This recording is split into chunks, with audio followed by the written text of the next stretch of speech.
Yeah, I'm a little edgier and a little less whimsical today with my Really? look. Yeah. Nice. Yeah, last time I was a little hippie. Yeah. Yeah. Yeah. What, how do you have, or like, how do you access the edgy part of you? Like, what's there? Oh, it's how do I turn it off? Oh, Yeah. what does the edgy mean to you? Mm, if I'm tapping into my edgy side,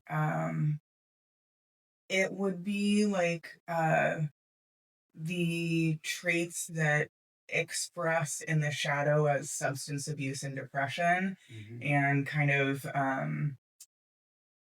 in the mid-range, like humor and irreverence. And then like if I'm feeling really like peaceful and connected, that's where I enter into my whimsy, where everything's kind of white and light and floral. Hmm. So, like, would you say this is tapping into like I guess your shadow side, but like, Yeah, and I've just been more comfortable with it lately, so I've just been like wearing more black, and I'm in my goth era a little bit with I love it. it. I love it. Yeah. How does your attitude show up? Like your attitude, like your expression show up when you're in this space? It depends, like, with who I'm interacting. I can definitely, like, be a little more serious in business interactions, a little bit of more bitch in my personal interactions. Okay, because what I was gonna say was like more of I don't give a fuck mode.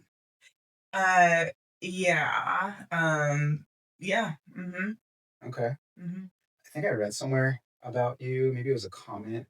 You said that you were the realest coach in the industry, or the Mm, realest coach in the market, or something like that. Have mm. you been told that before? Yeah, I think, some people connect with me because I do really value authenticity, Hmm. and that's, like, in my own struggles as much as anything else, so yeah, I try to keep it real. Hmm. When you say you struggle with your authenticity, what do you mean? Oh, no, that I value Oh, you authenticity. value authenticity. I Mhm. misheard that. Yeah, I am really turned off by, fakeness and, like, overly sweetness and, like, good girl conditioning, Hmm. just really, uh, bristle against that. Yeah, I Yeah, feel you on that. yeah. Was it something that you used to be back in the day? Yeah, definitely, for sure. I think that,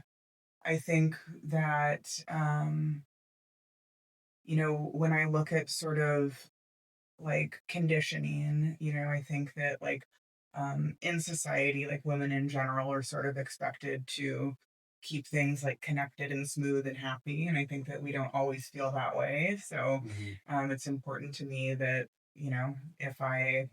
if I'm not feeling that way, that I don't express that way. And that when I am feeling that way, I feel free to kind of have that levity as well. Hmm. So yeah, definitely follow the current of my own internal storms. Hmm.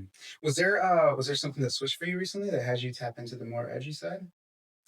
Um, my work in these past 6 months has been like I've always tried to kill the Smashly.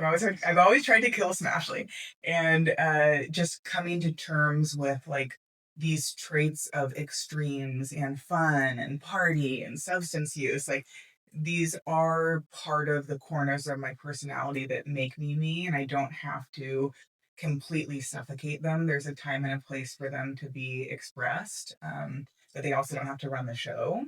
So I've just been trying to become more friendly and less rejecting of those parts and kind of hold more space. And honestly, that's my favorite part of my own personality. So just stopping to try to push it away so hard. Yeah, I would have to say I 100% agree with you on that. Hmm. That being like my favorite part of myself too Hmm. is like I guess I relate to it more of like the I don't give a fuck mode, but Hmm. not in a disrespectful way. Like it's never about anybody else. It's more of like I don't care what anybody else has to say. Like I'm really tapped into my own shit right now, and I Hmm. want to make the best version of myself right now. Hmm. And it's almost like the energy I guess I used to use to obtain substances Hmm. and to go out and chase what I was chasing and to have Hmm. that good time. It's like I'm able to use that same energy, but in a way that's bringing more life in a Hmm. different way. Because I felt alive then too, and it brought life to me. Hmm. Of course, it came with consequences, but this Hmm. has some sort of compounding effect that has a positive compound effect. I guess what I'm Hmm. saying. So you apply that trait of tenacity. Like, I am steadfast on my goal, I'm flexible in the method. You apply that same tenacity to pursuits that are more helpful to yourself and to everybody else versus just kind of the ego and instant gratification. Yeah, that's exactly what that is. Yeah, and in that process too, back to what you were saying in the beginning about what you're just not tolerating and what you're not putting up with. Hmm. The same thing as well. I can't stand fakeness, can't stand inconsistencies, can't stand, um, when people say they're going to do something they don't and they don't. Hmm. Like, just follow through on what you're going to do. Hmm. And so it's like, all right, I know what I want. I'm going to get it. Hmm. How do you evoke your practice of compassion towards others and loving kindness towards others when you confront these traits in other people that you despise? It's a good question. So, um, this is interesting. Actually, you're asking this because this has came up in the last couple of days. Tapping into empathy, recognizing when sympathy is there, which is disempowering, right? Empathy is empowering because sympathy is more related to pity. Like, oh, I feel bad for you, and you're taking on their emotions. Empathy is like, I get what you're going through. Damn, I can relate to some degree. And then what follows that is compassion, being able to tap into like, damn, I really do get you, and I feel for you. I don't feel bad for you, but it's kind of like when someone shares something negative that happened in their life. I'm like, that's awesome. That's awesome. There's a fucking lesson in that. That's awesome. Back to your question, when people do express that, um, that has been some of the work recently. And I would say in the last couple of weeks, especially since I've had that DMT experience, Mhm. is recognizing where I've been more rigid, Mm, and tapping into more acceptance. mm, So, like I said, very interesting you asked this because I was just discussing this yesterday. How this rigidness kept a shield up and kept my sword out. mm, And oh, you're not doing things like how I want them done, or you're mm, acting this way, you're weak. mm, And that whole rigidness is just shoving people away and then having me criticize and judge people. Even if I'm not saying it out loud, I mm, feel a type of way. I see it and I'm like, I'm watching you. Now I'm tapping into like, oh, I see it. And I think I know what you're going through because I used to be that way too. So I think in essence, it's more recognizing the mirrors. Like, mm, they're all mirrors. mm, And so when I'm seeing people show up in a certain way that I might not agree with, like, where was I at when I was doing that? When did that exist in my timeline? Because I was like this. mhm, So let's accept this. Let's love them where they're at. I don't mm, have to be Captain Save a Ho, proper word, altruism, right? Like, I'm not trying to go and save them. More of mm, like, I see you. That's cool. That's where you're at, and it's all good. mm. If you need anything, let me know. Okay, so Brene Brown has some great work on shame, and she says underneath the mask of perfectionism is actually shame. And what I hear you saying is like underneath the mask of rigidity can be like compassion for seeing where people are at. Like if you give yourself that opportunity, the rigidity is actually masking judgment, but where there's judgment, you're trying to bring some compassion and understanding in. Right, right. And then let's see, I'll tie this into something that happened recently. So a few mornings ago, I have a structured day. And on Tuesdays and Thursdays, I have jujitsu at Mhm, 7:30 in the morning. mhm, Um, I woke up late, wasn't able to make it. Some of the things kind of fell through the cracks, and my whole morning just got all shifted around. And I immediately went to like I don't get to train this morning. Like, mm, I want to train. I love to train. It sets my mhm, whole day up for success. Like, that's really mhm, how I relate to it, right? mhm, And so I was kind of in this weird mood for a little bit. And then I told myself, look, it doesn't have to look a certain way. You can pivot, you could adjust, right? And I'm over here proclaiming myself as like the king of pivot, mhm, right? And so I'm like, in this moment, I wasn't pivoting. I was like, fuck this shit. Like, it's mhm, because of this person, because of that, all this stuff. And I'm like, no, go outside, go for a walk. If you want to go for a run, go for a run. mhm, I went for a run, um, shirtless, feeling great, sweating mhm. everywhere. Ended up making a cool video of it. Mm. I ran into some people. I spoke to the shaman that was there at the DMT experience. Mhm, Totally random. Got to go in the pool, mm, hang out in the pool for a while, meditated out there. mm, Way better beyond what I thought mm, was possible, what I typically have planned. It was way more fun. I'm like, dude, you don't have to be so rigid with things. Like, you could be more graceful with yourself. Like, look what happened when you weren't trying to force it and you weren't staying in this shit mode. Yeah. Does that make sense? Totally. Like we think we know how things should be. Right. We think we know what's best. And if you want that sort of consistency and routine, you definitely came to the wrong planet. That's for sure. Hell yeah. Absolutely. Ashley, I want to say thank you so much for being here. For Thank real. you. Thank you for this intro conversation. And I Yeah. really like this is how we speak to each other. Like, these are the conversations we have in the middle of the lifetime floor. Between sets. Between sets. Like, this is real talk how it looks. Like, none of this was fabricated. Real Yeah. talk. Would you agree? Yeah. Absolutely. Yeah, it's the best. Even my Uber driver on the way over here, who was such a great person, it's like fuck small talk, man. Like the second someone starts, I'm like,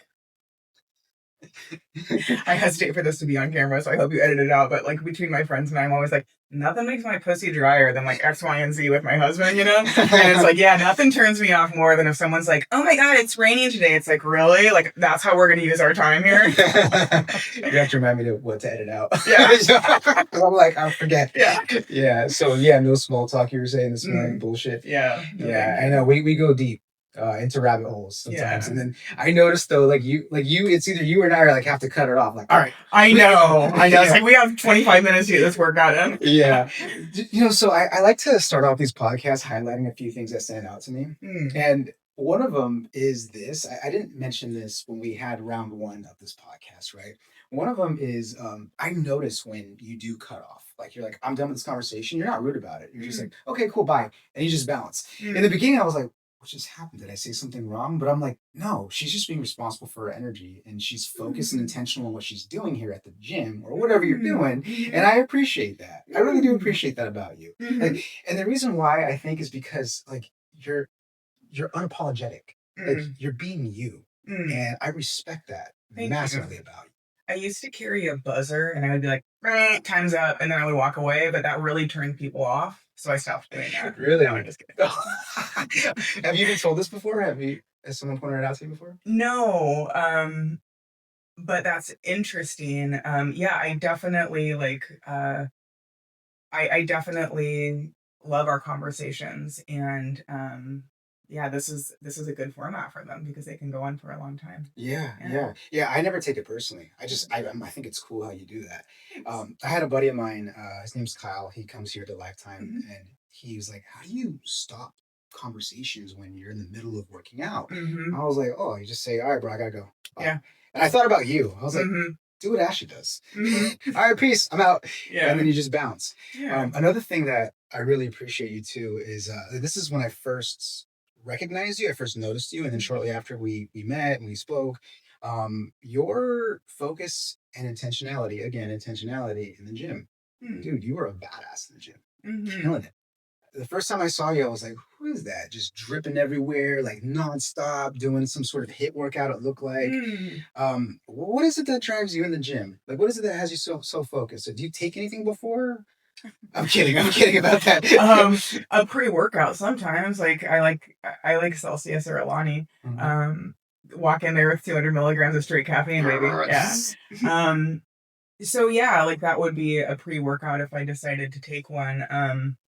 Yeah, I mean, the nature of being a mom of two super little kids and a business owner, um, time is short, and I think time is short for many of us. So I try to be truly locked into what I'm doing when I'm doing it. So that would speak to like why it's important for me to budget time well during that movement. I also get so much from my workouts that I'm not satisfied unless like I am like I'm there for a reason. I have my spreadsheet. I know what I'm trying to hit. I know where I want my heart rate. I know how many minutes I want my rest times. So if I'm talking to somebody in between a set and I'm ready to go for my next set, that's my purpose. These numbers are dropping, homie. We gotta go. Yeah. Okay, got it. Yeah. Okay, so I can't help this because like everything I relate to psychology, right? I'm just like I'm so intrigued by how the mind works. So when I see people show up in a certain way, I'm not trying to create a story around them, but it's like one of my gifts, I'm able to see patterns, right? Mhm. Recognize them right off the bat with Mm. people. So I associate your work ethic, how you Mm. show up, to a pattern per se, like how you show up in life, right? How you are in one way is how you are in most ways. Mhm. It's almost like, and I don't mean this in a negative way. This is what I coach on people with an obsessive type personality, Mhm. right? And I know that's you too as Mhm. well. This translates across your whole Yeah. entire world, Yeah. right? How does that look for you in your world? Does it ever become too much? Yeah, I'm definitely an extreme personality type for sure. I'm definitely a super intense person for sure. And that serves me in many ways, and it also has its downsides. So definitely, I think, the same tenacity that I used to bring to scoring an 8 ball, I can bring to figuring out a software system. Um, yeah, so certainly, like, that's present for me, and, um, the beauty of being such an extreme personality type, and I mean, we have the oscillation of a metronome, then we have a wrecking ball, right? I do consider myself, if not put in check, more of a wrecking ball. Like I'll go from, wanting to party really hard to extremely hard workouts. I want to suck the bone marrow out of life, and I want every experience, and I want the maximum of every experience in anything that I do. I'm truly not satisfied until I can reach that peak. And then when I do, and it's satisfying for a moment, and then you kind of look for the next peak. So yeah, that's definitely you're spot on with that. That's definitely how my personality works. Where does it get in the Mhm. way? Um, I become extremely fixed on something. Like if I agreed to take a walk with somebody and it's raining outside, it wouldn't really occur to me to cancel. It's like that's what I'm doing. It's in my calendar. Like I'm extremely fixed on what I'm doing to a fault. So it can be hard to know when to stop or when to pivot on something. It makes me reliable and loyal and dedicated, but it also can not make sense sometimes. And my husband has to be like, is that really still a good idea? Or like, can we be more flexible on this? I agree with that. Mhm. My girlfriend Angie says the same thing too. Yeah, Mm. she can call me out on that because I become fixed on things. Mhm. You said you are, well. What I picked up on is high level of integrity. Mm. You become fixed on something. It might not be a good idea to go out in a lightning storm, but we said we're going to go for a walk. We said we're going to go Mhm. golfing. Let's go golfing instead of a lightning storm, Mm. right? But I see you as a person of high integrity. Mm. Have you always been like that? Um, I think like the more you become clear on what's important to you and like what your priorities are, the um easier it is to be like quick yes, quick no. So yeah, I think that one of my primary strengths is that I operate from a tremendous place of integrity that's based upon my personal edict of what is right and wrong, which is one person's opinion, but it makes sense to me. So, yes, I have a high level of integrity based upon the ethos that makes sense to me. I'm not saying that that's right or wrong. It's just, what I adhere to. Got it. Got Hmm. it. Do you this has been coming up a lot in my circle. Some people in my circle. As far as integrity goes, being your word, right? Like you say you're gonna do something, you follow through on that. I know I've been called out before. And so let me just say this. Integrity is all about being your word, right? It's like you say you're gonna do something, you do it. Um, there's you want to aim for things that are bigger than you, right? You're not going to always measure up to what you're going for. You're going to miss the mark sometimes. So it's not about being perfect in integrity. It's about striving for something bigger and then being humble enough to more so expressing humility in that moment, owning your shit, right? To say, you know what? I said I was going to do this and I fucked up. I Hmm. missed the mark. And it's all good because you owned it, right? So I'm highlighting this because it's not about perfection. It's about striving for something bigger. You missed the mark, call yourself out, recommit. Let's go. Let's get after it, right? I've been called out on a lack of integrity or having lack of integrity before in the past. I saw the impact it had on people. It sucks. It really sucks. Hmm. Even now, sometimes I drop the ball. I'm the first person to call myself Yeah. out on, right? Was there a turning point when you're like, you know what? Like, this is a shit way to operate. I Mhm. want to operate better. Did something Mhm. happen where you're like, I got to do this? I define integrity as living my personal values, one of which could be following through on what I say I want to do or don't want to do. Another one would be never gossiping about people, this and that. So I kind of see integrity as a collection of how one lives their values and if we're doing that. Um, so the question of like, have I always lived my values? I think that I haven't always lived my ideals, but I think like in certain times where my values were maybe more hedonistic or, I was valuing things that weren't expanding my consciousness, I was still, arguably living from that place of value centered living, but it wasn't serving myself or the highest good as much as it is now. Got it. Got it. What do you align with now? If you can give me an example of maybe one or two values that serve your highest good. Hmm. Authenticity is a value. Um, Communication is a value. Honesty is a value. Um, I value self worth and I value my BQE. Can you explain that? Yeah, you know how guys walk in a room with BDE? Yeah, there we go. What is it? So something coochie? Uh, BQE is big queen Oh, energy. Yeah. can we edit that out? No, I'm keeping it. Okay, I said that. Yeah, Big, also known as big uterus energy. big uterus. Yeah, Okay, we'll we're go for getting that close. one. I got red and I got hot. I'm saying that. It's so off. No, I mean, I see it as an expression of the divine feminine, and therefore, Yeah. yes, big coochie energy. We'll Big go with cushion. it. I got Be sweaty. sneaky. So yeah, big queen energy is walking into a room unapologetically 100 feet tall and owning your power and walking in that. And that's a big value for me. And it's from a tremendous place of humility, but also a tremendous place of self worth. I love that. So I am certain that this is something that you share with your clients, you share with your daughters. I'm Hmm. assuming your husband too as well. He shares some of these qualities or values with you. Hmm. Can you share more about that as far as your daughters go, like what you're sharing with them in terms of how you live and operate? Yeah, great. Thank you for asking that. This is really important to me. I think I will coach my daughters to not say sorry. I cannot stand when people say sorry. I think it is such a low power word. Oh, sorry. Oh, I bumped into you. Sorry. I opened the door near you. Sorry, sorry, sorry.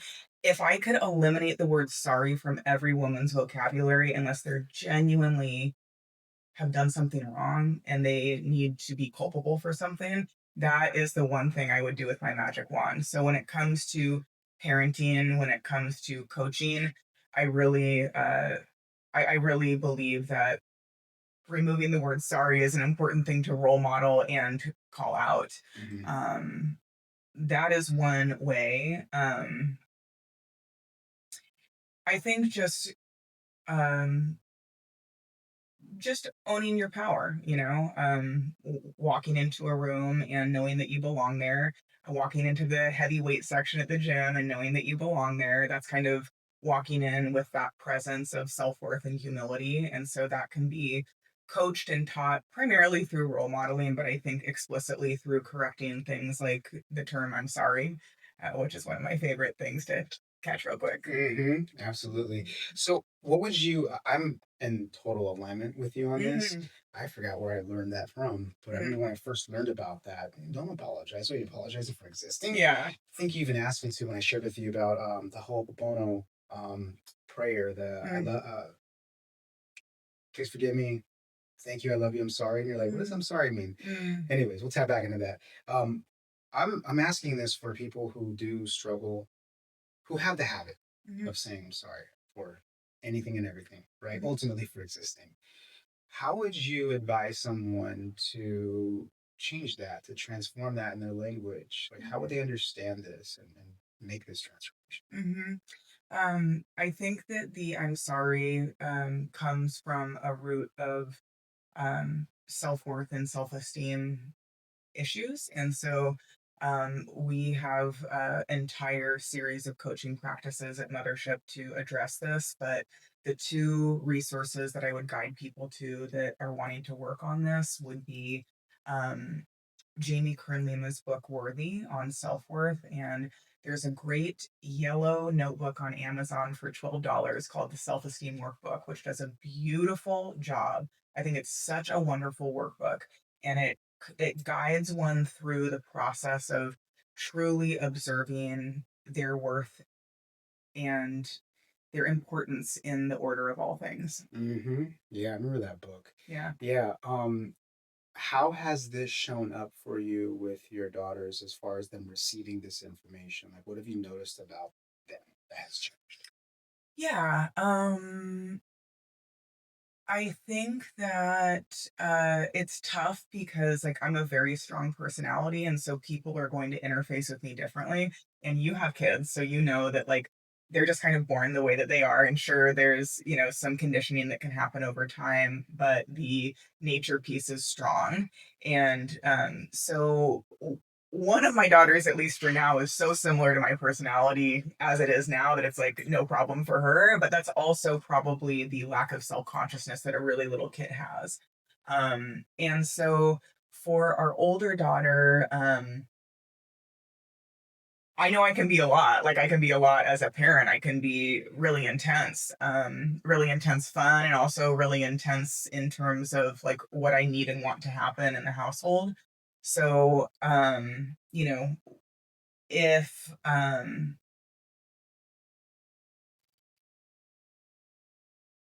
if you are if you are confronted with a really strong personality, we can either kind of like like cower down, or we can sort of align to it. And so I think like with my daughter being 8 and kind of in this transition of development into a greater sense of self-awareness, you know, I see I see when she's out of the house how she carries forward these traits, and I also see how it can interface with like my more my stronger presence in the household in a way that feels annoying to her at best, and potentially disempowering and painful at worst. Mm, got it. Got it. And I'm sure you've experienced them having insecurities and doubt in their lives, right? In their own minds, to some degree.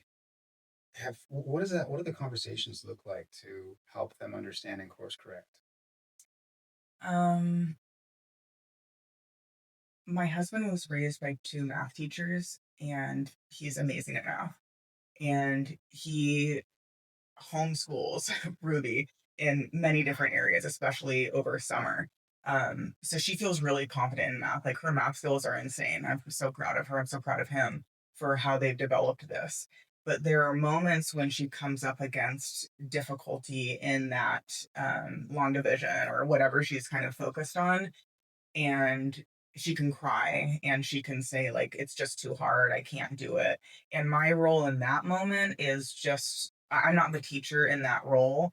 um my role in that moment is to give her a hug and tell her, I know this is hard, but you can do it. You're, so good at math. And, I know it sucks to learn a new thing. So my work is in compassion for her in hopes that it extends to compassion to herself. I want to be that voice of compassion to her. Um, so she we bubble wrap them pretty tight, they're and that it is important to me that she goes to like a camp this summer where she doesn't know other kids and she can develop friendships. But I see her as a competent person outside of the household. I think it's in those moments where she would struggle with math, or she would be annoyed at how I'm giving her directions on chores, that I would see more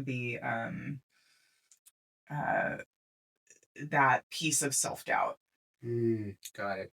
And do you like I'm big on speaking life into people. Mm. You said that you see her as confident, right? Mhm. Is that something that you reinforce with her? Like, hey, I see you as a confident person. This is who you are. Yeah, I think, like, the thing that I'm proudest of is when I go into her bedroom and I see that she's taken my whiteboard markers and she writes on the mirror, "I'm strong, I'm beautiful, I'm nice, I'm good, I'm powerful." Like, she'll write these things, and I'll find these little notes that she writes to herself, and it makes me so happy. So that's there somewhere, and I think that it expresses in forms of written and hopefully internal dialogue affirmations. I love that. Oh my Mhm. God, I love that. Yeah, sweet. How do you bring this into your business? Can you, first of all, share a little bit about your business, Mothership Wellness, and what you do? Yeah, so at Mothership Wellness, we coach women over 40 into fully stepping into their power. And so oftentimes that looks like um, it can be a strategy problem. I don't know what to do to move my body or eat to have certain physical outcomes that I'm seeking. It can be, I don't know how to solve this problem that I'm facing, whether it be substance abuse, disempowerment, relational dynamics, negative self talk, whatever the problem is, whatever is preventing them from unfolding into their ultimate expression. So, a woman over 40 will come to Mothership because they have a certain goal in mind. The muse has tapped them and been like, hey, you really want this. Like, you want this thing. And it's our job to help them bridge the gap between where they're at now and where they want to go. Sometimes the solution looks like a strategic one. There's so much conflicting information out there. They don't know the right nutrition plan to follow. They don't know the right split between workouts, cardio, steps, and is cardio bad, and how do I navigate these things? So it could be a strategy problem, it could be a mindset problem. Where they need to and I think this is a lot of the work that you do. It would be more coaching to uncover themes and patterns that are unhelpful, disempowering, provide evidence based interventions on how to address these and make some gains on them. Or it could be an accountability problem. They do better with external accountability right now rather than internal accountability. And it's helpful for them to have myself and my team to check in with multiple times a week to see how they're checking things off in the Mothership app. So people will come to us because they have it's either they have a strategy problem, a mindset problem, or an accountability problem in their becoming. So these people who come to you, they're already aware of the problem. Like they've already isolated that, or are they coming to you and saying, "Hey, certain things in my life aren't working. I don't know what's going on. I feel unhealthy, whatnot."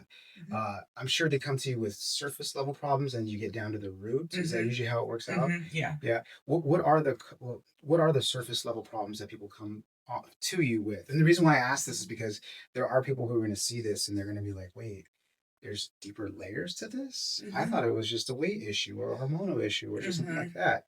So, Mhm. what are the kind of common surface level problems people come to you Yeah, with? it would be, I'm navigating a new hormonal landscape, everything's changing, and I don't know what the fuck is happening. That's kind of one. It could be weight loss, it could be relationships or career isn't going how I want it to go. So, it could be a, general theme of, tension on kind of these,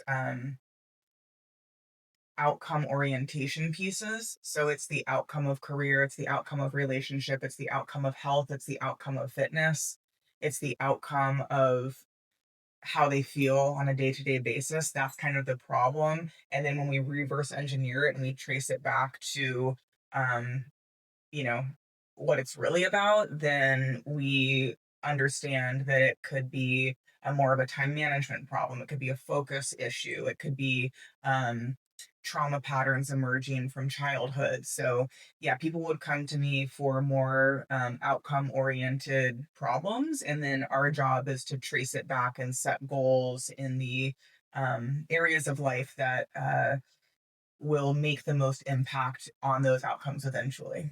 Got it. Got it. What are some things that your clients, past, current, have said to you where they're like, "You helped me with this XYZ"? What's some of the feedback you're getting from your people? Hmm. So they'll come to us with bad labs, bad scans, meaning their body composition is completely off whack. They have no skeletal muscle mass and their body fat and visceral fat is quite high.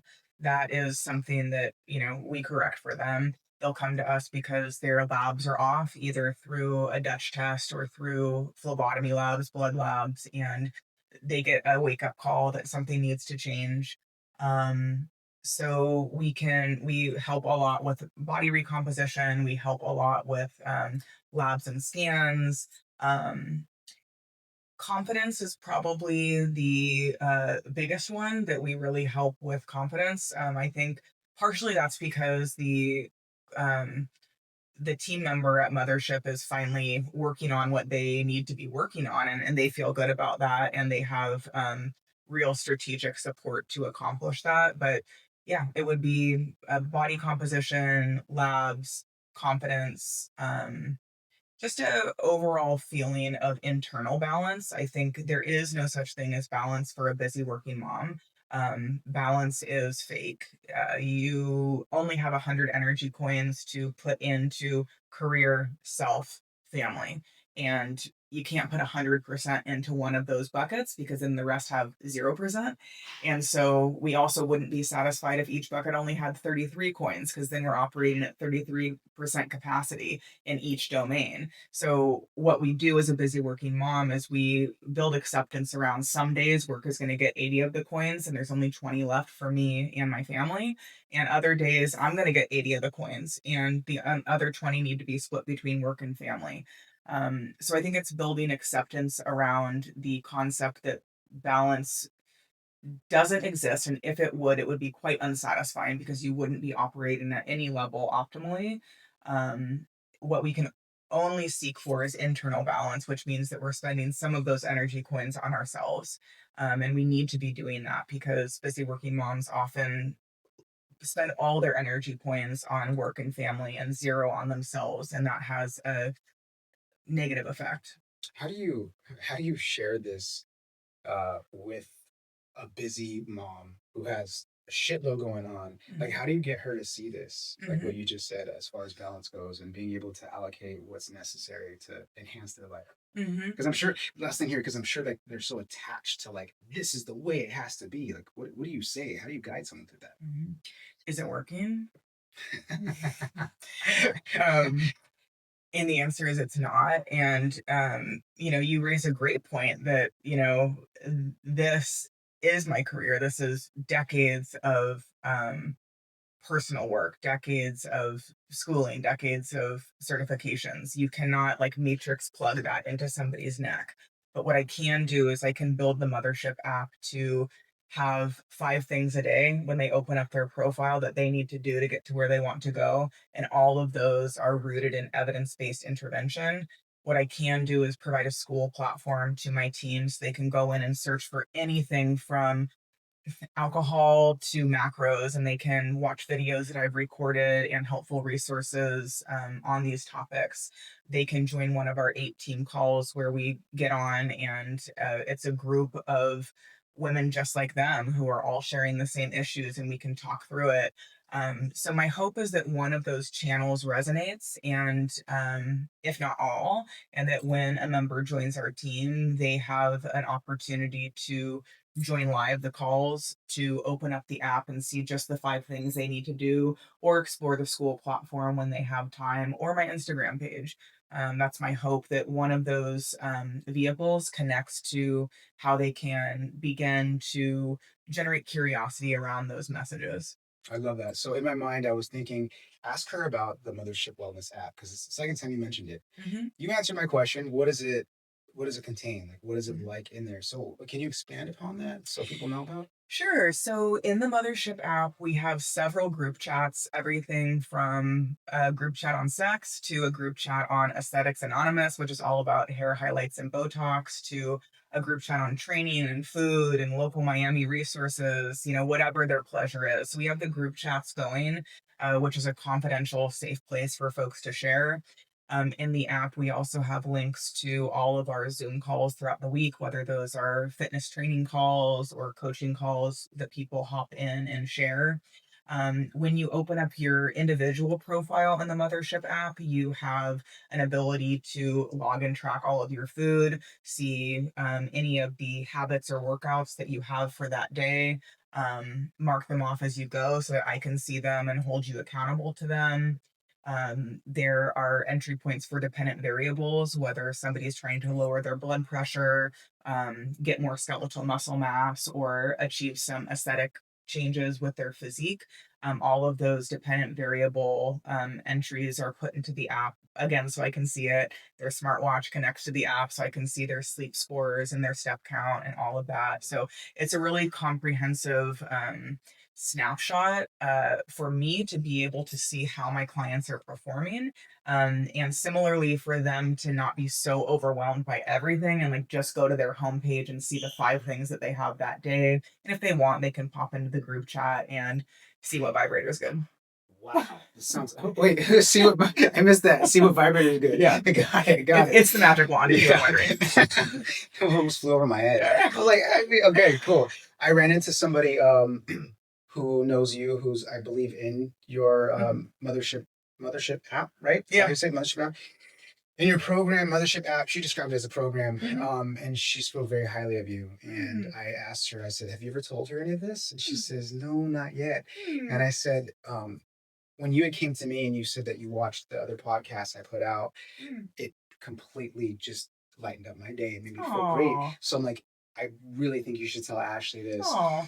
But to get to the point here, she spoke very highly of the community that you've built and very Thanks. highly of you, and said that Mm. she is a bad bitch, is what she said. She is someone who looks. I'm like, what makes her so good? She's like, she's an authority. She knows Mm. what the fuck she's talking about. Mm.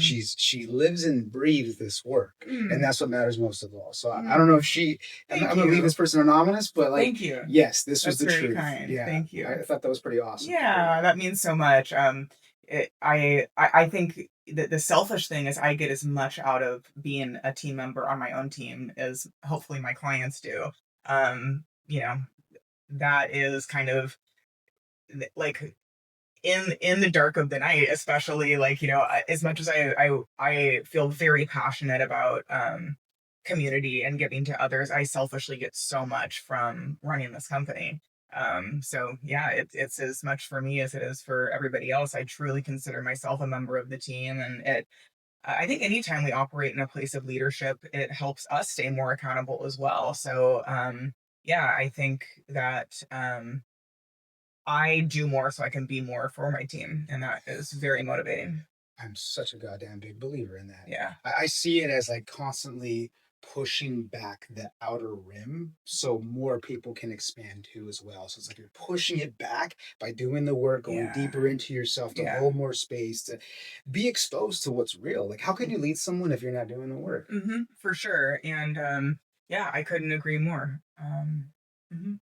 So I'm curious about this because I know myself and I know the people I work with, and I'll just speak for myself in this. Like, I got into my line of work because of the shit that I created in my life. Mhm. And when I discovered the work, let's just call it the work for Mhm. just for what I'm saying, uh, I was exposed to the truth of, I guess you could say, what life is. Mhm. And everything here is an experiment. It's just, you're here to have a good time, you're here to Yeah. do the work, you're here to experience life, right? Yeah. And I was experiencing life on a different side, on the different side of the tracks. Mhm. um, and so when I see people doing big things and making an impact like yourself, Mhm. I have to wonder, and I know the story, but for the audience here, I have to wonder what led you to this work to help these Yeah. people. What got you into this work? Yeah, I grew up in a difficult family dynamic for me. I became addicted to cocaine at a really young age. I dropped out of high school. I've been in psych wards multiple times, struggled with substance abuse for a really long time.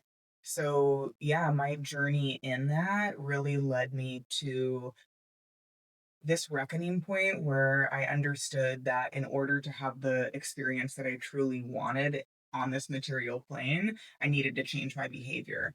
And that's why I became a behavioral therapist is it felt safest in the psychological domain to get into behavior therapy because behavior is quantifiable, measurable. You don't really have to worry about the deep-seated reason or feelings surrounding things. So at that time, it felt like safer for me to enter into behavioral therapy as a avenue in psychology because I didn't have to address the deeper thing. The joke is that you always have to address the deeper thing, but at least in that training, I got a really undeniable way to become a human behavior expert, to be able to analyze behavioral patterns and change them. And then later on is when I kind of dug into the deeper things that were too scary at that time to go into. So yeah, that is kind of the journey of what brought me into this work. Got it. Got it. Mhm. How bad did it get with the cocaine use and all that? Yeah, I was like living in my car at one point, just totally strung out. And it was not good, not so much of a party anymore. And so, I think so many humbling moments for my psychology, for my biology, for my ego, all of those things. And I am also so grateful for those times. Um, you know, I said I was an extreme person. Yeah. Yeah, I gotta hit rock bottom. Hmm. Got it. You said that you were living in your car for a while, you were Mhm. strung out and stuff. Mhm. Was this before you met your husband? Yeah. Yeah. And were you cleaned up before, or were you cleaned up when you met your husband? Were you still struggling with certain substances? Yeah, I was still struggling a bit. Like, I had like on the graph of substance use, if you want, like I had done better and better over time. When I met my husband, I was actually the night I met my husband, I was pretty drunk and on coke. Yeah. And he had said to my friend, like, can I get her phone number to make sure that she gets home okay? Partially as an altruistic thing to do as a good person, partially, I don't know why he was attracted to me in that moment, but he was. And so that's really where our relationship developed. So yeah, he's seen me through all of the things. Yeah, I was gonna say he really has seen you at your darkest moment, and Yeah. has accepted you. Yeah. It seems like. Yeah.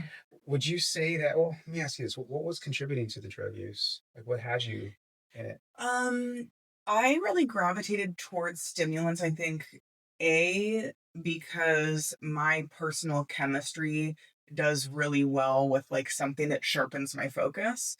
That's one. And the byproduct of stimulant use is that you're thin. And I really wanted to be thin. I grew up in the 90s. My mom is a very tall, thin international model, and I always wanted kind of that aesthetic. And so, yeah, I think that because of how stimulants kind of helped my brain focus, how they reduced my desire to eat for those reasons, and because they're fucking addictive. For those reasons, I got into them, and that's another reason for the company is like my favorite thing to hear from my clients is I never knew I could eat this much and look this way. And that's what I discovered too. It's like I broke my metabolism for so many years. There's something called metabolic adaptation that will occur when you're underfed and, basically not good on body composition. And so when I started getting more competitive about my skeletal muscle mass number and my visceral fat number instead of just the number on the scale, everything started to change. My mind became sharper, I became stronger and more well fed. And um I could never have a body like this in my 40s after two kids. Like, this is the best body of my life, and I eat more than I ever have, and it's wonderful. So I really feel passionate about bringing that truth to women in their 40s who have gone through similar histories that I have. Damn, that's amazing. How old are Yeah. you? 41. 41. Mhm. Wow. When's your birthday? December 4th. December 4th. So you're about to Yeah. be 42 in a little Yeah. bit. Uh-huh. God damn, that's awesome. Yeah. What's your relationship to alcohol? Um, I don't drink alcohol at all during prep, so I'm dry right now. I have my next competition in October. Wow. And when I'm not in prep, there is nothing that I like more than Friday night hits and I enjoy a couple cocktails with my husband, put the kids down early. We have a great time together. But for me, it's best to keep alcohol to just Fridays, maybe Saturdays. Got it, got it. And what, Mhm. I'm sorry, I missed, what did you like to drink, or what do you like to drink with your husband? Uh, I drink a gin and tonic with Q diet tonic and a lime, red wine, champagne, maybe a martini here and there. Love a Aperol spritz here and there. Got it, Yeah, got that's it. my jam. This next question I'm asking, especially for people who they like what they like, they love what they love, Mhm, and they know that they can be doing better. They know that maybe certain things are getting in the way. And I'm sure a lot of your clients experience this mhm, too. What would you say to people who they do want to experiment with dropping alcohol or some sort of narcotic, or maybe even Adderall or something like that? Like, what would you say to them to help them make that decision? mhm. Um, mm, I don't like the word decision on that. I like the word experiment. I think humans are not dumb creatures. We do things for a reason. Yet there is a profound difference between engaging with substances in order to expand the consciousness versus escape the consciousness. So, my first conversation with that client would be to understand what is that substance doing for them currently, and do they believe it is to expand their consciousness or escape their consciousness. I love that. Okay. Okay. And so if you do make that, if you make this statement to somebody, what's their typical response? um I do a lot of nervous system regulation work in my practice. So I see the nervous system like a seesaw with the fulcrum right in the middle. And all throughout the day, you're jacking up one side of the nervous system. You get an email from Frank in accounting, your kids are screaming, your toilet's clogged, right? And by 5 o'clock, you need a heavy hammer to bring that seesaw all the way down. So that's going to be your wine, your narcotics, your scrolling, your um, binge watching Netflix, your deviant sexual behavior, whatever the thing is, fill in the blank of what your drug of choice is. So part of our work is to make sure that the nervous system doesn't get jacked up too high during the day and strategically make changes in life to make sure that there's more nervous system regulation and balance. That's usually like step one. This, if I'm working with a client on smoking cessation, it would be like write down antecedent behavior and consequence data every time you smoke a cigarette. What happened right before you went out to take a puff? Oh, okay. You're using the cigarette as a crutch to address anxiety. Anytime something troublesome comes up, you're wanting to, address it with a cigarette. So I would say, like, coaching around how the nervous system works, I would say getting curious and non-judgmental about the times that we do use. Those come up as like foundational pieces, and then we can move into swaps. So once we try to construct life so that the nervous system doesn't get jacked up too high, once we bring awareness to why we're using these substances, then we begin swapping them out and saying, okay, if you're smoking cigs every time Frank in accounting sends you a message on Slack, then can we limit your exposure in your environment to those cigarettes, and can we replace it with breath work? Can we have you download an app where you're actually simulating smoking by like taking those long inhalations and exhalations, but we're giving you some of what you're looking for in that response. Got it. Got it. Okay. That's very helpful. And Hmm. you do address the root. You really do. Yeah, for sure. Yeah, I mean, you mentioned the nervous system and then the Hmm. triggers and stuff like that. Like that's huge. It's key. Hmm. That was a huge turning point in my life when I got real with myself and I was like, wait, why am I reaching for this? Like, Hmm. why am I wanting to call my guy, my connect to get another bag? Like, Hmm. why? What's really there for me? And even becoming aware of it, it wasn't enough to stop it, Hmm. because it's like you're like you have it in your hand. And you're like you have it lined up, and you're just like I shouldn't be doing this, and then you do it, and you're like fuck. Hmm. Like I'm in this again. And at that point, it doesn't really even matter to you, right? Same thing with Hmm. alcohol. as well. And I noticed for myself, it had more to do with my self-worth, like my own value of myself. Like I didn't see myself in a high light, and I was dealing with shame. I know you mentioned shame earlier. Mhm. I'm a huge fan of Brene Brown too. Mhm. I learned a lot about shame. I'm actually obsessed right now on that subject. um, but that's what helped me was managing my nervous system in those moments, and then really taking a deep look at the stories I've had of myself, Mhm. especially around shame, feeling Mhm. guilty of certain things, Mhm. labeling myself, whatnot, like Mhm. thinking that something was wrong with Mhm. me. Mhm. Do you run into a lot of that with your clients? First of all, thank you for sharing that. And I think this ties back to such an important pattern that we see in human behavior, which is the guilt and shame spiral. It's kind of like Austin Powers, if you're old enough to know that reference. It's like, I eat because I'm fat and it's like, I eat because I hate myself, and I hate myself because I eat too much, you know? Like, I think he says, "I'm fat because I hate myself, and I hate myself because I'm fat," or something like that. It's this vicious circle. And in that example that you gave with cocaine, which I can relate to so much, it's like you do the coke, there's that immediate like release of the pressure valve, and then you feel like a piece of shit for doing it.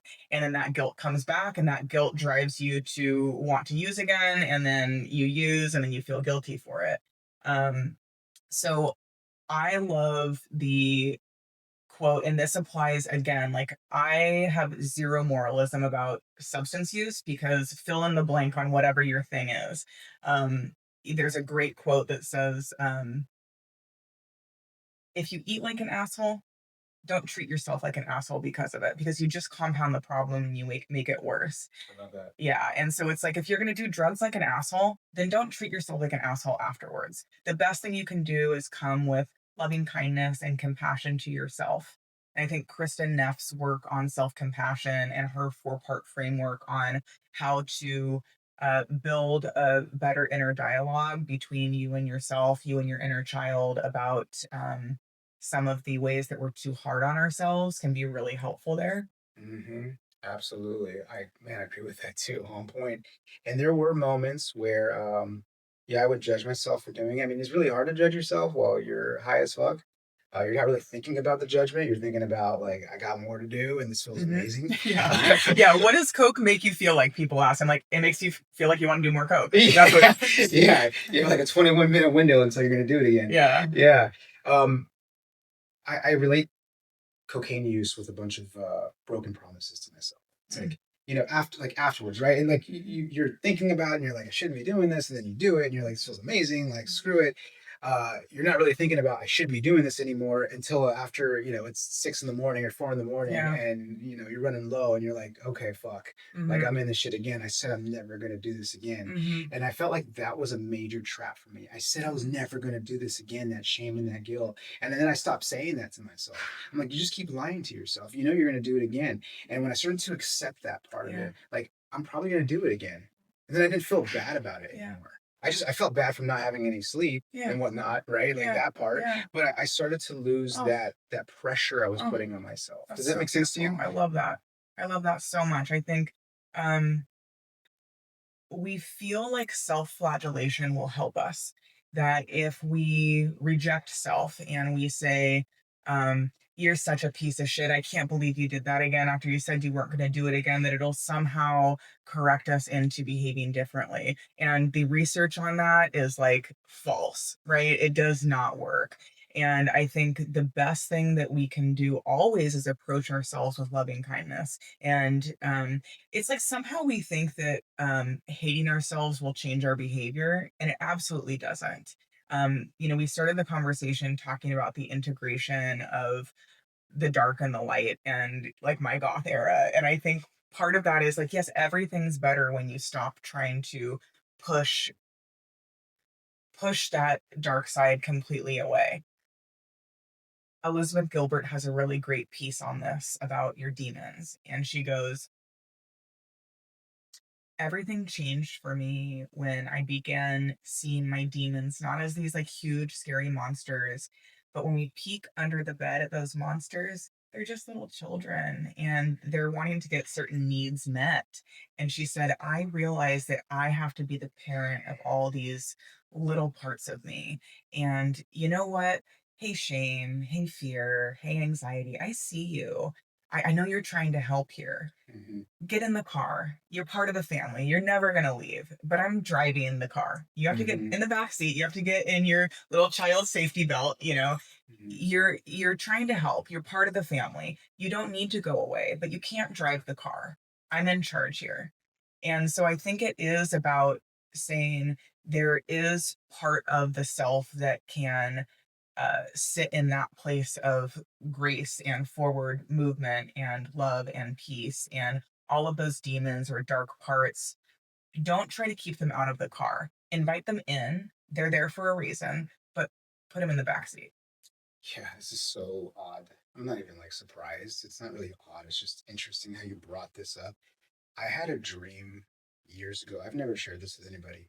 I had a dream years ago, and it was probably after a bender. And I was in front of my old house where I grew up in California, and it was dark at night in some beat up car. And there was some like I'm in the driver's seat. I'm parked, and I look over and I see this person who looks like me, all sweaty, all fucked up. You can tell he's been up for days. Just looks like shit. Mhm. And I'm trying to get him out of the car. I'm like, bro, you gotta go. You gotta go. And he's not saying anything. He's just sitting there like, you have to get out.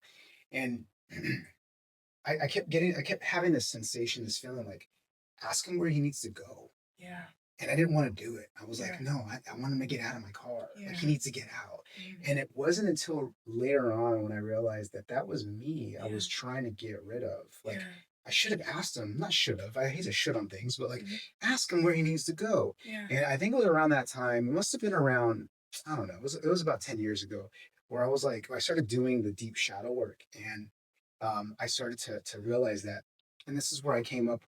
I'm sure it goes around everywhere else, but dancing with your demons. Like, mhm, I started to associate dancing with your demons to like really getting in touch with that shadow, those shadow versions of yourself. mhm, And instead of trying to shove them out of the car, yeah, like, no, homie, I'll oh, take you for a ride, dude. Where do you need to go? yeah, And when I started to integrate those parts of myself, that's mm, when things started to really shift. yeah, yeah. Or like, you know, holding that baby, you know, Yeah. holding that little part of you and like seeing how it needs to be nurtured and like what it needs from you. Yeah. Yeah, that's beautiful. And this is applicable to everything in life, not just substance abuse, like Mhm, all habits, mhm, like everything, eating yeah, disorders yeah, and stuff like that. So that yeah. way, people, when they're hearing this, it's not just about, oh, I'm not dealing with substances. No, no, no, everything in life. Everything is a drug. Yeah, True that. yeah, True that. yeah, Man. Okay. I wanted to ask you, I can't let this go because I heard this earlier. You mentioned psych work.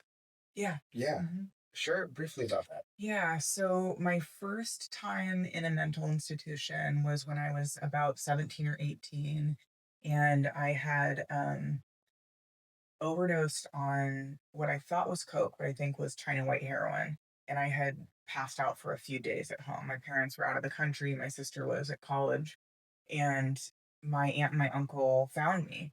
And I was not in a good place. And you know, they weren't quite sure what to do. I don't think anyone had an idea that I was using at that time. And so that was the first time that I went into a mental institution, was like, you know, when I had woken up from that overdose. And what I remember about that experience was a really sterile psychiatrist who, you know, had you know, they try to diagnose you or medicate you in certain things, and it's like I feel like diagnoses or medications is so much more of a clinician preference or an art than it is a science, unfortunately, and that applies to psychology as well. Oftentimes, if all you have is a hammer, everything becomes a nail. So I remember not feeling like that was a good, you know, patient doctor relationship, and I remember you know, the sterile hospital setting and the other patients in the psych ward at the time, and that was like the nice psych ward, you know, the one that was like in a nice area and I think like insurance funded. And so then later on down in Newport Beach, when I was living there, I had this dream about the mothership, and the mothership had abducted me, and a benevolent alien who had said to me, like, you really need to clean up what you're doing. If you want to stay down there on Earth, you can come up here with us if you want, but like, we think you still have some unfinished work down there. And I woke up from that dream, and that's really where the name Mothership Wellness came from. And I woke up from that dream, and I was very like fuzzy on like what was real and what was not. So I drove myself to the emergency room, and they're like, We're confused too. We don't really know what to do with you here." So they had sent me to a second psych ward, and that one was not as nice. And I have so much empathy for people in like the prison system and like mental health facilities that are not designed for rehabilitation. And I'm sure everyone's just doing the best they can with the resources and the consciousness that they have, but that's not a setting for betterment, I think. So I threatened to sue them unless they released me, and they did. And that was my second time in a psychiatric ward. Wow. Mhm. Damn. So that's where Mothership Wellness was birthed from. Yeah, from that dream. And in hindsight, like, I think that, like, the aliens that abducted me were my higher self, and they were trying to coach me into, like, hey, sister, like, get this straight. You need to do a little better. Hmm. That's cool. Would you consider yourself crazy? And you can define crazy. uh, um, so I would say like the definition of crazy would be like breaks with reality. Like you don't you maybe have difficulty with like hallucinations or delusions of any type. And I would say like it's kind of a gray area. Like I remember my dreams almost every night. I have a very vivid dream world. I am able to lucid dream. And then I think when you start in the psychedelic space, you realize that's kind of dreaming too, so you're tapping into these like different planes of consciousness. So I don't know, I think the idea of like if being crazy is that you tap into like different things that not everybody is perceptive to, then sure, I'm crazy. And I think a lot of people are. But in terms of being like evil or bad crazy, I think I'm good crazy. I don't think I'm bad crazy. I think it's funny when people try to act crazy, and then it's all fun and games until you meet someone who is crazy who's acting sane. Yeah, yeah. I mean, I often think about this with, I think um, our population of individuals on the street, for example, that might be having acute schizophrenic episodes, for example. You know, it's like, what are they seeing that we aren't? Mhm. Um, so yeah, I think, you know, humans are a five sensory organism. If a snake were in this room, he would be having a completely different experience of this reality. And I think that, there are some people who might be perceptive beyond five senses, maybe multisensory individuals. On a good day, I like to consider myself one, and you too. Mhm. And I think on bad days, you can just kind of feel like a weird alien. Absolutely. All right, I have a couple questions I want to ask you. All right, at the end, I have some rapid fire questions. Okay. Okay, I love to ask this question just to kind of get into the person's mindset and have them think about this. What is one thing that you were judged for or judged on, criticized for back in the day that you may have considered a flaw of some sort that you now see as a superpower?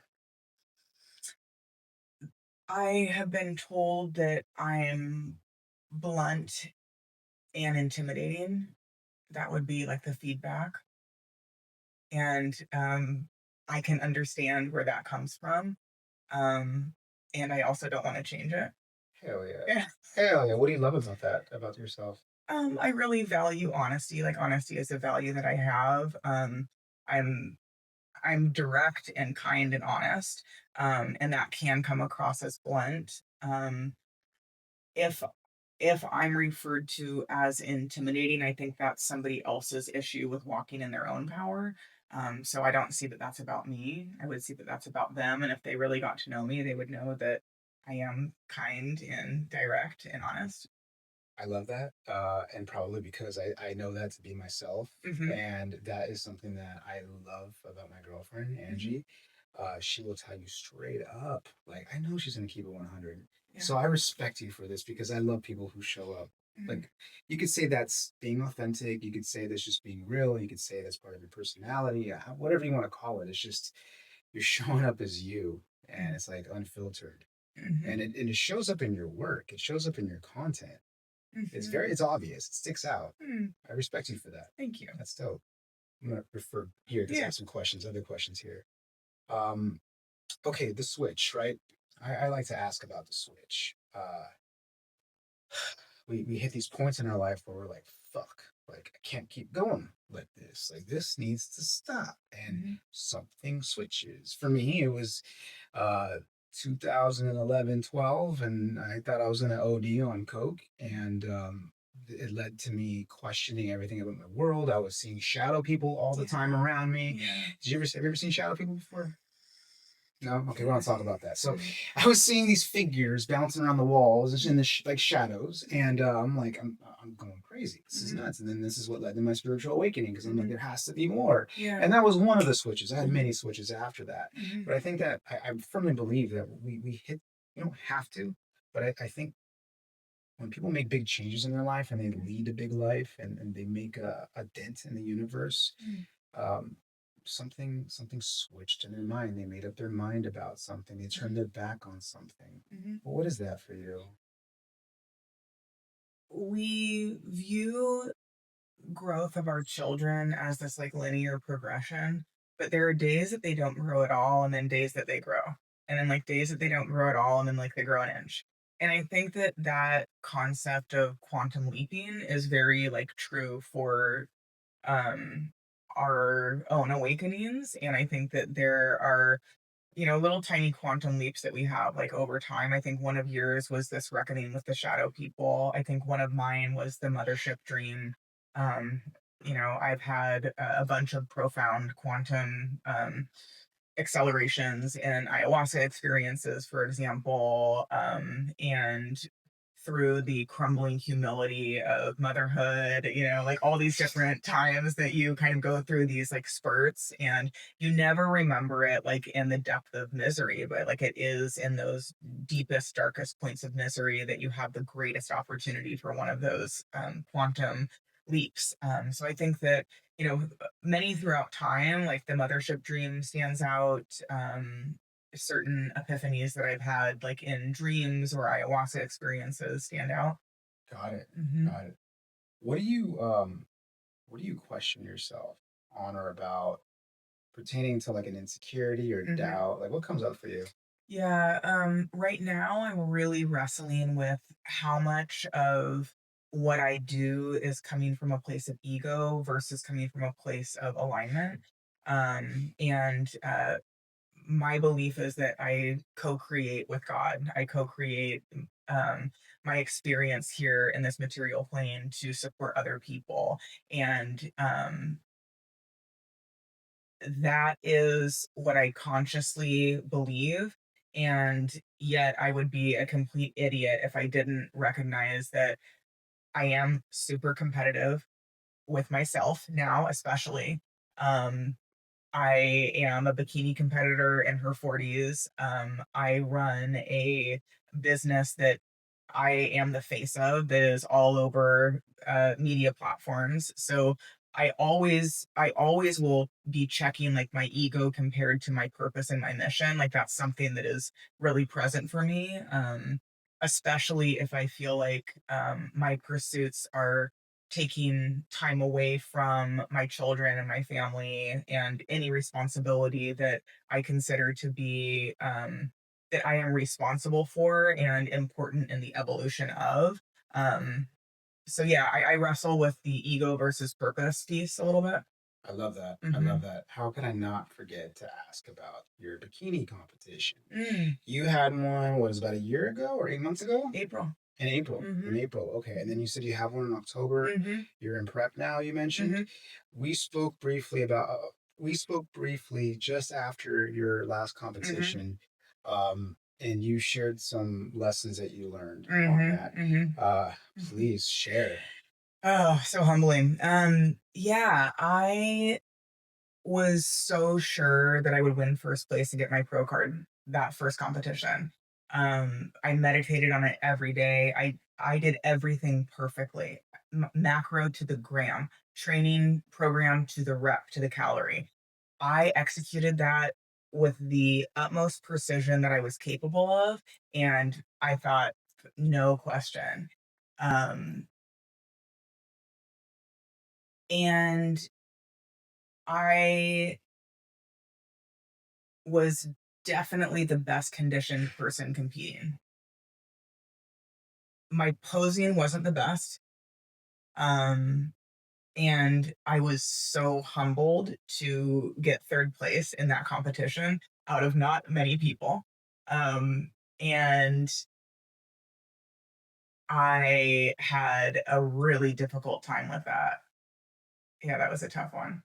Yeah. hmm What was there for you?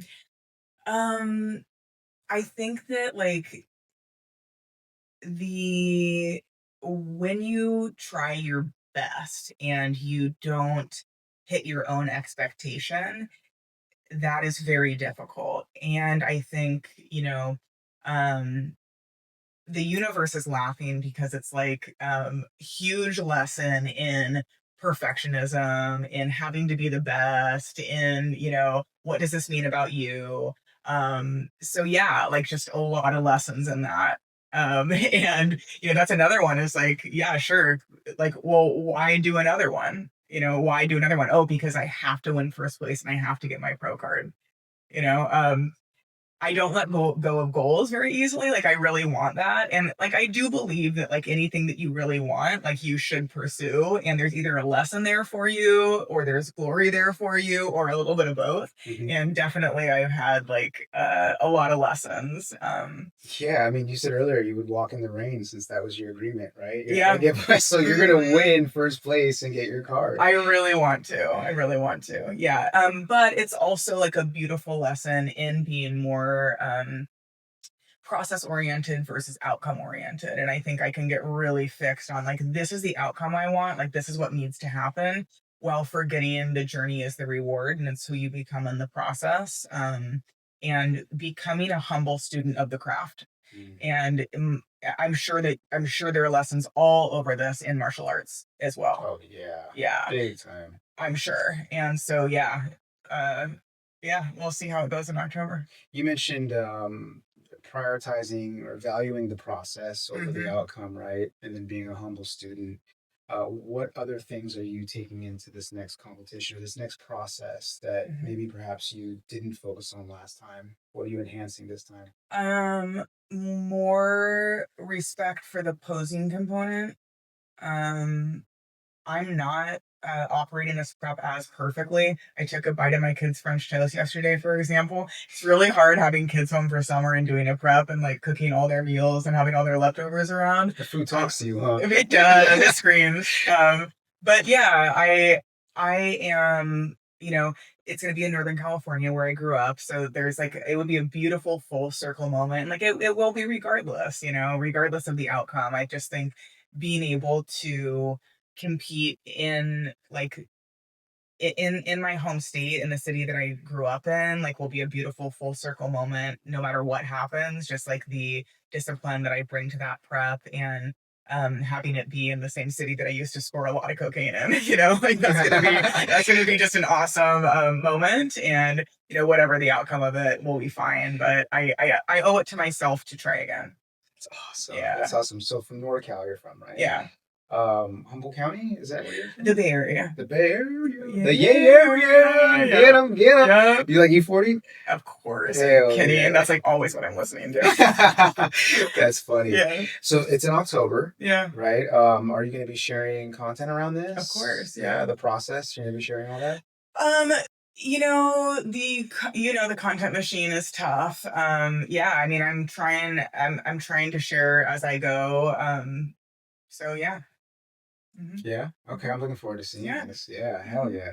Um, Did you have any sort of like afraid to be seen insecurities that came up in your first competition? And is it different now or Like when you work, like, and maybe this kind of goes back to my focus at the gym, like when I'm there on stage, nobody else exists in the audience, truly. And like, I don't feel like they're like, I'm there to do what I practiced and performed. And that is the whole purpose of me being there. Like, if anybody else is watching, like that's fine. But like my eyes are on the judges. Like I'm on that stage to execute my posing routine to it's the culmination of all of my hard work. I think if I didn't try my best to be at peak when I'm on stage, then I might be conscious of like other people and like what their thoughts would be, but no, zero self-consciousness when I'm in that zone. I love that. Yeah. Yeah, everything else doesn't matter. Like you said, you're the fucking Yeah. hell yeah. That's what's up. Yeah.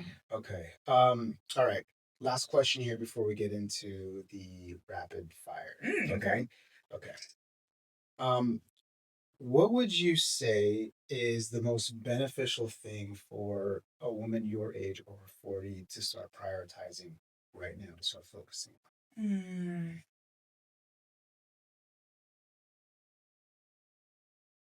I have two answers to this. The first is take notes of the things that you judge, that you're jealous of, and that you're envious of, and understand that that's like a little tap from the universe being like, you need to go in and like get that for yourself or understand um, why there's judgment and envy and jealousy there and build the self belief that you can to obtain it. Or if you don't really want it and you're judging it, understand where that thread traces back to. I think that's like thing number one. Um, because there are no ceilings and you can do whatever you want and it's never too late. And you can hit them with a plot twist whenever you damn well please. So, really developing the self-worth and the self-belief to follow your dreams. I think that's like thing number one. Thing number two is more skeletal muscle mass for sure. I love that you said that. But what if like I get too bulky though? I don't want to get bulky. I love this. So this is a concern, and I actually don't demonize aesthetics. I'm not here to say like only build muscle mass. Women get bulky when they start a health journey, not because they're gaining lean muscle mass, but because there's a layer of fat over that lean muscle that is making them appear larger than they want. So I think understanding that bulky aesthetic is really coming from excess body fat. Body recomposition means that at the same time that we're building skeletal muscle, we are dropping body fat. And that is the recipe for that is the recipe for the aesthetic that most people are going for. And if it's not if somebody is still really craving that like heroin chic 90s thinness look, um really diving into why that's true for them and like what's there and what external factors could be contributing to that narrative. I love that. I love that. I didn't realize that as far as having excess body fat, creating that bigger look, that bulkier look over the muscle. Yeah, and like last thing I'll say here, like we're in such a like eat protein, eat protein. Like you have to eat more protein as a woman over 40, but you also have to do so in a way that manages your fats. Carbs and proteins have 4 calories per gram, and fats have 9 calories per gram. Most of my clients eat healthy, but they're eating in a way that prioritizes holistic nutrition and not fitness nutrition. So, holistic nutrition is like avocados and nuts and protein and beef and chicken are good for you. They're whole foods, they're organic, eat more. And fitness nutrition says, I don't care what you eat as long as it hits this calorie and macro profile. The reality is we need to ride a line in the middle, and we need to eat our holistic nutrition in a way that makes fitness nutrition sense. So it's really about hitting your protein targets in a way that doesn't throw you over on calories. And the best way to do that is to manage fats, eat more carbs, and eat more protein. Wow, you really do know your shit. Yeah. Okay. And you are a walking masterpiece here, or walking example here. Thank you. You know, when you did your the last bikini competition, at least in my eyes, and I'll just speak for myself here, it did raise the bar on your authority, like as far as you being a person Hmm. who walks your talk, and like this woman's doing it. Like Mm. she's doing it, and she shared with everybody what she's up to. You saw the transformation. I remember when you walked in, you were towards the end, so you were Hmm. cutting, and I'm like, I was looking at you, I'm like, who the is that Ashley? Yeah. Right? That was just the cutting phase, but I'm speaking to like the whole process. Like it Mm. really raised the bar up. It raised your value up. Yeah. Did Yeah. you see that for yourself? Um, yeah, I mean, there's an undeniable quality that I know what I'm talking about. Like, Yeah. yeah. And that's what I mean. Not you as a person raised Hmm. your value, but as far as like you and how you position yourself in your business, Hmm. it was massive. Yeah. Yeah, Yeah. I just Thank wanted to you. recognize that. Yeah. Okay, rapid fire questions. Hmm. Okay, here we go. Okay, what's one word that described you before your transformation? Self-hating. Self-hating. Mm. And what's the word that owns you now? BQE. Not coochie queen. Big Okay. coochie queen. Big Back. coochie. Oh, there we go. Big coochie queen. Goddamn, Rob. A belief he used to swear by that turned out to be total bullshit. Sober people are boring. Oh shit. That's so true. Yeah. Oh my god. I'm so much more awesome now. I know. Sober. Really. I know. I know. Hell It's so yeah. much more fun, probably. Yeah. Someone asked me the other day, like, how do you have fun? Yeah. I, I didn't even know how to answer. Yeah. I'm like, I am fun. I'm the Yeah. definition of fun. Yes, you are. Yeah, thank you. Yeah. Most badass thing about being a mom that no one talks about.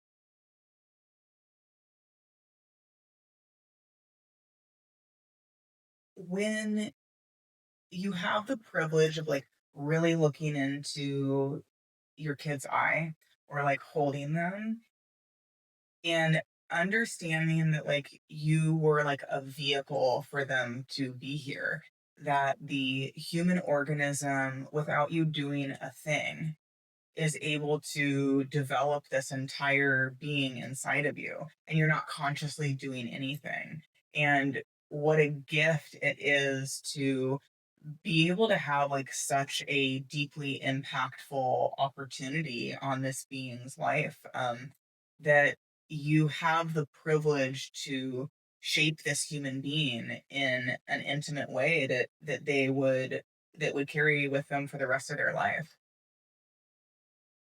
Cool, I love that. What's your weirdest wellness habit you secretly love? I chew gum constantly. Nice, Yeah. nice. Is it like a stress reliever? Um, it makes me not snack, and uh, things taste bad with mint, so I'm not gonna like put something in my mouth. Like I'm not gonna eat a snack if I'm chewing gum, and it keeps me busy orally, so I'm not like really thinking of snacking very much. I picked it up when I quit smoking, and I just kept it. I love that. Hmm. Cigarettes you smoked before Hmm. back in the day? Hmm.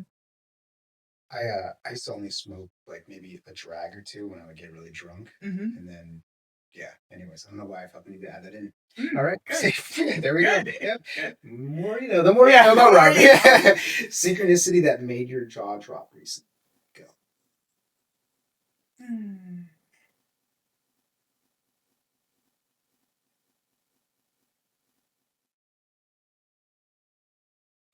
I like to pull tarot cards. I have a deck from Spain that I got at a little magic shop, and often when I pick a tarot card, it is just the message that I need. I love it. Hell yeah. You pulled one for me last time. Yeah. It was awesome. Yeah. One thing you're currently unlearning.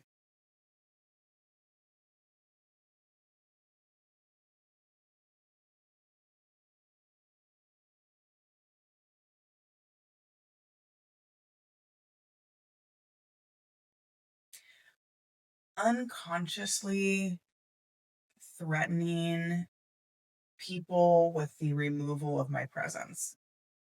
Oh, I would love to unpack that here, but maybe perhaps that's something you can expand upon in a piece of content or something. Mhm. Fuck, now I'm curious. Okay. Wow. Okay. These aren't really rapid fire. These are like deep thought questions. Okay. What's your low key superpower? The one people feel but it can't name. I genuinely want everyone to be operating in their ultimate expression. I really am rooting for everybody in their own becoming. Love that. I love that. Most underrated part of the human body. Hormones. Hormones. If Coach Ashley had a theme song when she walks in the room, it would be Superfly by Missy Elliott. love it. Mm-hmm. What's one compliment you still don't know how to take?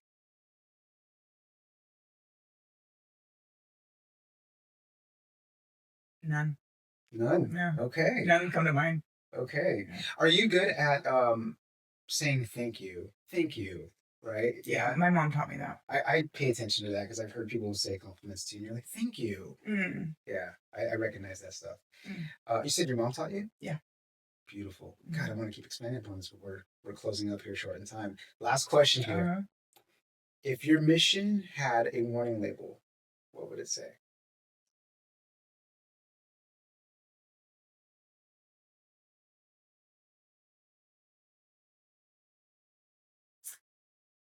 Warning, not everyone will get it. I don't even get it. Got it. Well, Ashley, thank you for being here. Can you share where people can find you and how they can get in touch with you? Yeah, on my Instagram page, Mothership Wellness. Mothership Wellness, got it. And then your app, they'll find your app on there as well. Do they have to fill out an application or have a conversation with you or your team? Yes, at the link in bio. Link in bio? Mhm. Got it. Any closing words? Anything that you want to share? I love you so much, genuinely. I think you're such a great person. I can't wait to interview you on my podcast next. Wait, you're starting a podcast? Yes. Holy shit. Yeah. When? I don't know. When I interview you. I'm looking forward to that. Yeah, I appreciate you too, Ashley. You are a very stand-up person. Thank you. Yeah, I respect you so much. Thank you. And being able to be around your husband and your kids recently, it Mm. was very briefly, like Yeah. just seeing them interact with you and then seeing how you guys converse with them, like Mm. it's a beautiful thing to watch. Thank Like, you. you're very inspiring. Thank you. Big time. I appreciate you. you. Thank you for being here. Thanks. There's no motherfucking ceiling. There's no ceiling. Thank you. Thank you.